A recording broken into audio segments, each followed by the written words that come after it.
Hello, it is time for another Malazan Book of the Fallen video, and I have been so excited for this for a long time. We are doing a tier video ranking on the Malazan Book of the Fallen. Now, a little bit of introduction as to the rules. First of all, you can see I have Malazaned up the ranking system. What is normally the S tier is our Elder God tier.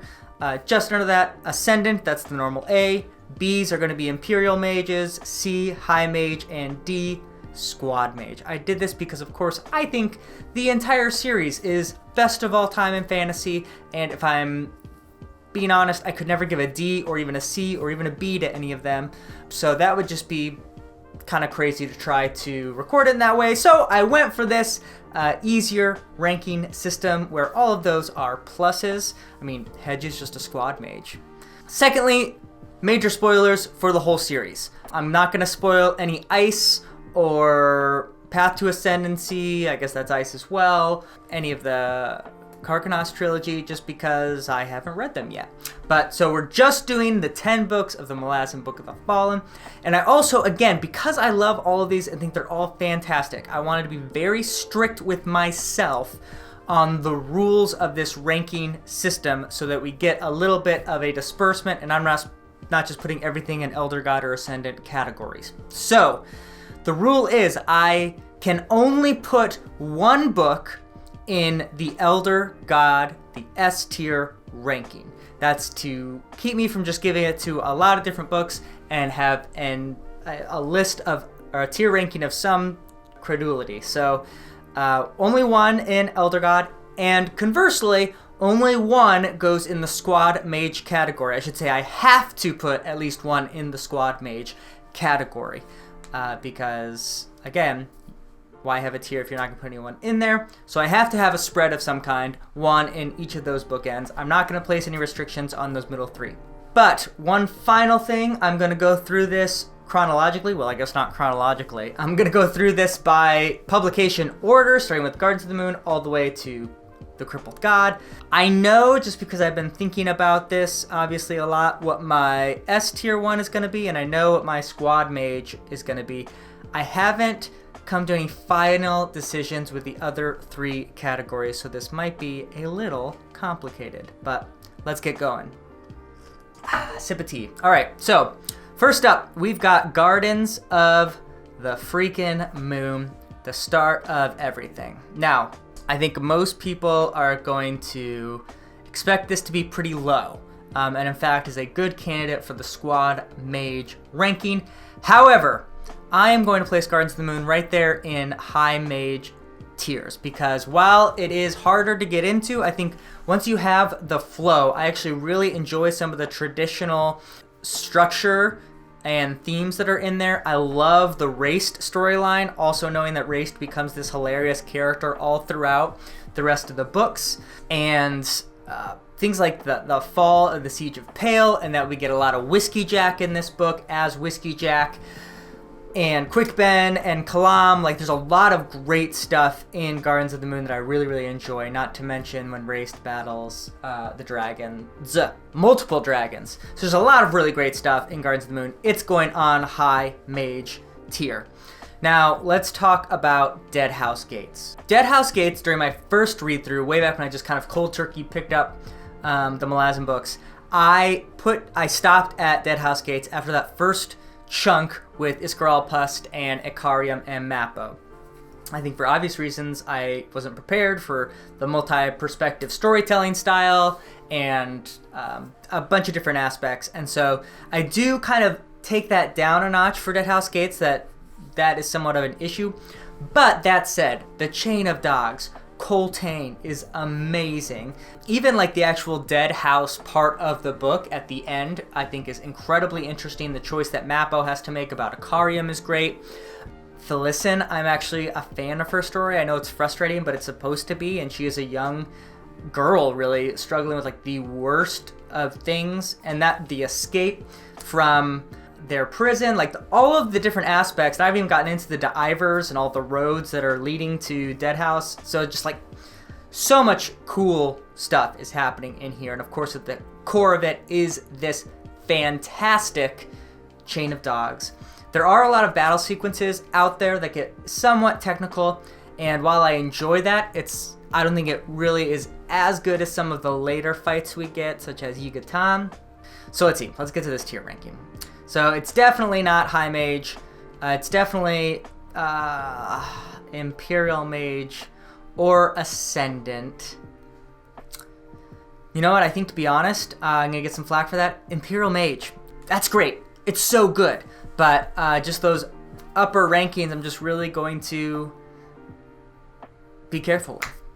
All right, let's get into the big kahone, which is Memories of Ice. This is just a fantastic work. It's a lot of people's favorite. I think on the Reddit list that came earlier, it is number 1 for a reason. Obviously, Kapustan is incredible, and it's only halfway through the book. Black Coral is incredible. The fall of Whiskey Jack is so devastating, but also most especially because you love him, obviously, but his love story with Corlat and his friendship with Anomander Rake, I think both parts of those are impressive. Kaladin Brood is crazy awesome. I think this is the one where Krupp actually stands up to Kaladin Brood's hammer, right? Which is just all-time great Krupp moment. And the Maib. For some reason, people are split about the Maib. I think that's a beautiful storyline on motherhood and parenthood in general, and what it means to pour your life into a child. Postpartum depression, just a lot of really interesting stuff, and also world building about what it means to be in a world of Burns' sleep, and just so much cool stuff. So it's one of these top 2. I think most people are going to expect it in Elder God. I'm going to pull a little surprise on you here. It's Ascendant. Not because I don't love Memories of Ice. I absolutely adore this book, but you'll just have to see one book I like a little better. House of Chains. First thing I need to say is the book 1, which is just following Karsa. I think it's called The Thousand Fingered God. Is that what it's called? It's something weird like that. Tremendous. Erikson has said the story many times that he read a review where someone said he couldn't stick with a viewpoint, and so it pissed him off, and so he just wrote the first 150 pages or whatever it is, 200 pages of just Karsa. And it's fantastic.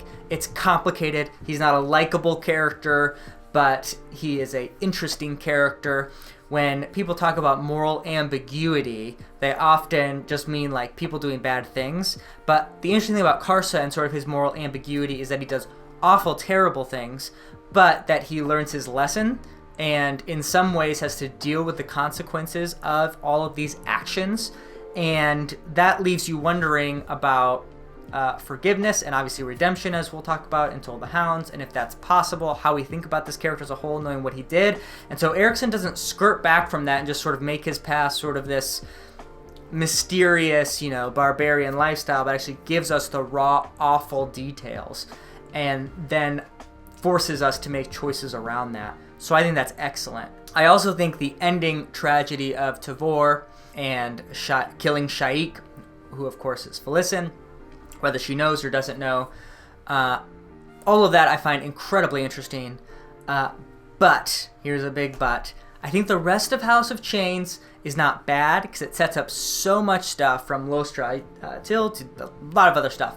And the politics of, obviously, Toblakai and Laosin of the Fails is setting up stuff for Bonehunters. But so a lot of important stuff happens. I'm definitely not downplaying that. But at the end of the day, I felt that it just didn't have quite as much punch as a lot of these other books that we're talking about. So House of Chains is going to be our squad mage. Again, remember, Hedge is a squad mage. So, that's not a bad ranking. Just simply that some of these other books are so good. That's really all that is a judgment on, not House of Chains itself. But that's my thoughts.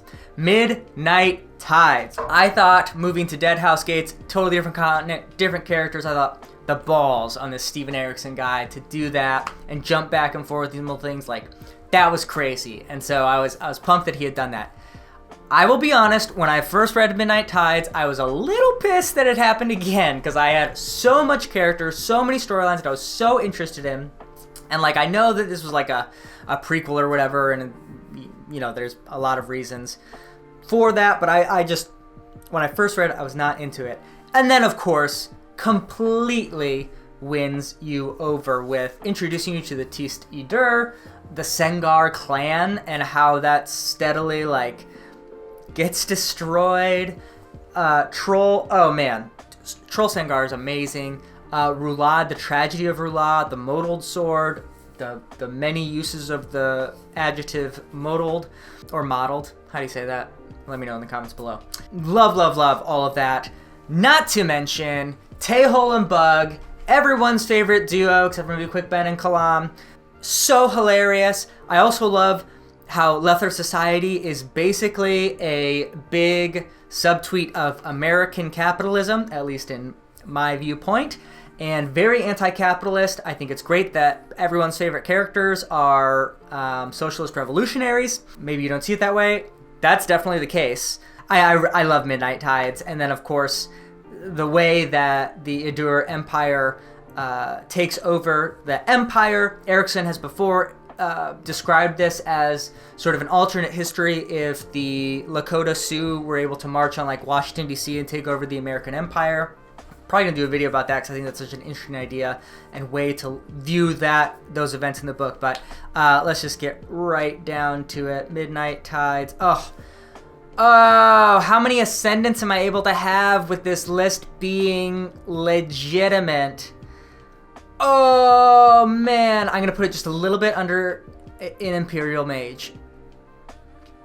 Oh, this series is so good. It's so hard to do that. I think that's just because I think the beginning is a little tough at times as you're building up to this ultimate conclusion and while you're getting to know these characters.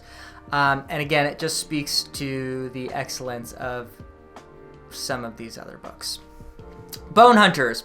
Let's be quick about this. This is an Ascendant or an Elder God category. Bonehunters is incredible. Again, just like Memories of Ice, it has not one but two incredible conclusions. Yigatan, I think, is probably the best single sequence, that like 200 pages or whatever it is in the whole thing. Split, just the continual surprise, the suspense, the like historical background of like Dasamolter dying here, that again this tragedy is befalling them, what happens to the character of Tavor, showing her cold steel, and obviously the group that is going into the tunnels underneath or the caves. Oh man, just so much interesting stuff just in that one scene. But then we also get the ending and the incredible tension at Malaz Island, and the ending, so to speak. Obviously we know it's not, of Kalam, and how he talks to the Empress and getting a little viewpoint there. There's just so much good stuff in the Bonehunters, not to mention, you know, the Empire of the Tist Eater starting to grab champions to come face Rulad. Oh, it's great. It's great. So let's talk about, is it Ascendant or Elder God here? Because that's the big thing. I mean, I guess I'm going to have to put it in Ascendant as well. And I think I am going to put it underneath Memories of Ice, because Memories of Ice just has a lot of great stuff. This is so hard. This series is so good. Amazing. All right. Reaper's Gale. Reaper's Gale is a very interesting book because it is a mixed bag of incredibleness to really setting stuff up for later that in some ways slows it down. For example, the Shake. The whole Shake storyline, both in Reaper's Gale and Dust of Dreams, bored me to tears. That's not exactly true, but like, I just wasn't as interested with it as I was earlier. Like, Twilight wasn't really that interesting of a character, her brother, and then Crippled God changed all that, but we'll talk about that in a little while. But Reaper's Gale also has the assault on the Capitol, and of course the Beak moment, one of the greatest moments in the entire series. Truly, truly exceptional and amazing and incredible. But like I said, it shows some of that. Some of the stuff that's happening, like the Patriots or whatever it is, the Patriotists or whatever, that doesn't quite hit for me unless it's connected to Bug and Tehol. So I think the right place for Reaper's Gale is going to be down in High Mage, but it is higher than Gardens of the Moon, for sure. Ooh. You know what? Screw that. It's going up in Imperial Mage. I can't leave it down the Guardians of the Moon because it is obviously a tier ahead. But I think it's good right there underneath Deadhouse Gates in that tier list. Toll the Hounds. I know this is a divisive book. For me, it is right up here in Ascendant Elder God territory. I love almost everything about this novel. Yes, even the Tist and D. So many amazing moments. The Battle of the Mules, the Hounds ascending upon Darujhistan. Darujhistan just as a setting, I think, is one of my favorites. I said in my review, it feels like coming home.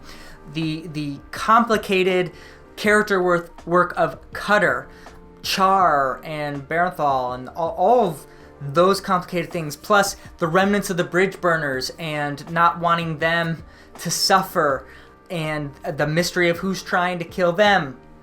And then, of course, you have Rallick Nom and Torvald Nom like coming together, and that whole interesting question. Murillo, the tragedy of Murillo, incredible. Like small scenes, like the scene where Anomander Rake takes out Dragnapur and just puts it in the stone for a little while to like ease himself of the burden, and then he talks for a little while, and then he gets it again, and the stone is like melted. Just like that imagery of showing the steel mind and will of Anomander Rake, so visually arresting and gorgeous. Incredible. I just love Toll the Hound so much. In fact, I'm going to put it a little bit above Memories of Ice, gotta be honest.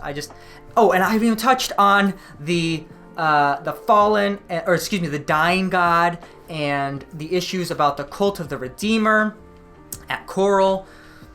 It's just such an interesting, philosophical, reflective work, while also having some of the craziest visuals in the entire thing. Dust of Dreams. Dust of Dreams is incredible. It gets a bad rap because it is really the first part of that 2-part work, and so it doesn't really have the same sort of unity that most of these other books have.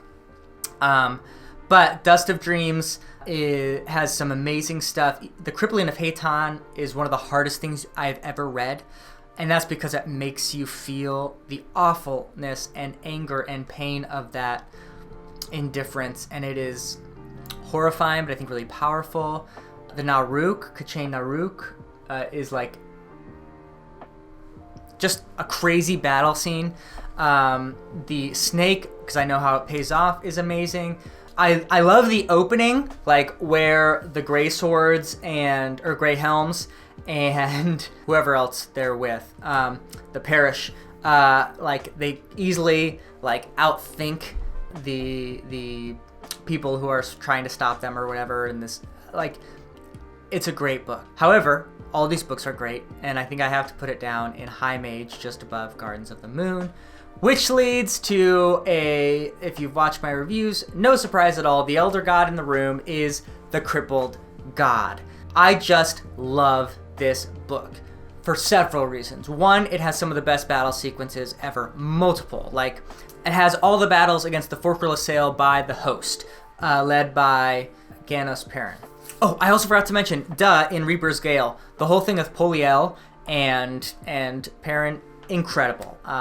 Incredible. That's why it definitely needs to be an Imperial Mage. Anyway, Crippled God. So all the great battle sequences with the Assail, and obviously with the nation that they've taken over is amazing. The battle sequence with the Sheikh on the first shore is just incredible. All the battles involving the dragons, the final stands of the Bonehunters, both sides of them, both at the altar and then in the area. The battle at the Spire is incredible. There's so much amazing stuff in that book. And not only that, thematically, it brings everything together in such a beautiful and challenging way with, up to the Crippled God, you think this whole series is about defeating the Crippled God, where the whole series is about helping the Crippled God after learning all these terrible things he has done. It's an incredible, I know it's cliche to say how strong this whole thing is about compassion, but it is just, the Crippled God is where it really pounds us home in an incredible way. I love the ending of all the characters. The epilogue is perfect. The ending of characters like Cutter and Apsalar meeting, like the ending of Fiddler. It's just